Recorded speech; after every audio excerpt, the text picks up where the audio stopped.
I want to be an architect when I grow up. I want to be an artist. I want to be a dermatologist. I want to be a doctor. I want to be a racing driver. I want to be a geologist. Depending on what you're interested in, university could become a pretty important part of life after school. In fact, it has been for about 50% of Australians.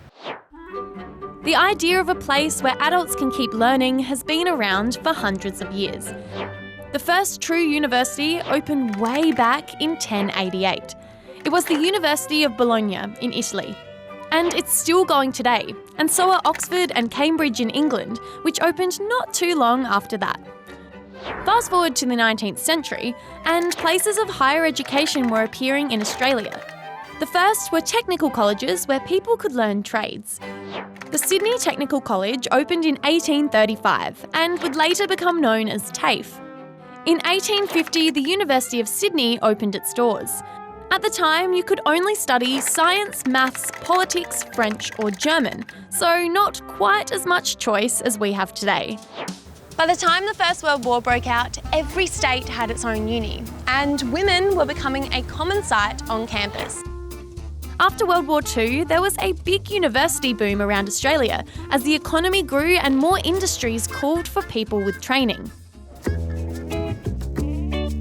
Unis started to become really important places of research as well as education, and the government invested more money into them.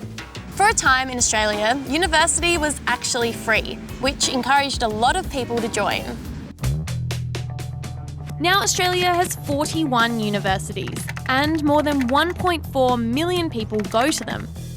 TAFE is also in every state and territory, and has more than 500,000 students. TAFEs and most unis are owned by the government. They're funded partly by tax and partly by fees, which can vary a lot from free to tens of thousands of dollars. Aussie students can apply for HELP, which stands for the Higher Education Loan Program, which lets you pay off your fees when you start work. But for a lot of people, paying to go to uni is pretty tough. And that's something that's been highlighted in this report. It's the biggest review that's been done into Aussie universities in more than a decade. But I think what it really reveals is that higher education in Australia has been chronically underfunded now for decades. The report highlighted just how important university and TAFE is, both for training and for research, and says if we want Australian society to succeed in the future, we need to invest in higher education and encourage more kids to keep studying after school.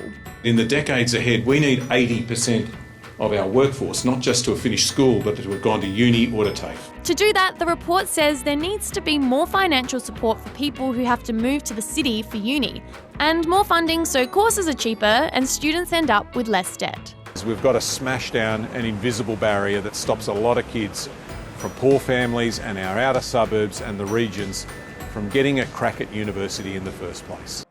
So perhaps by the time you're ready, it will be easier to keep learning after school.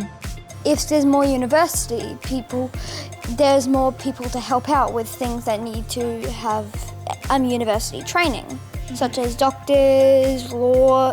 I think it's way important for kids to go to university so they can learn about what they want to be when they grow up.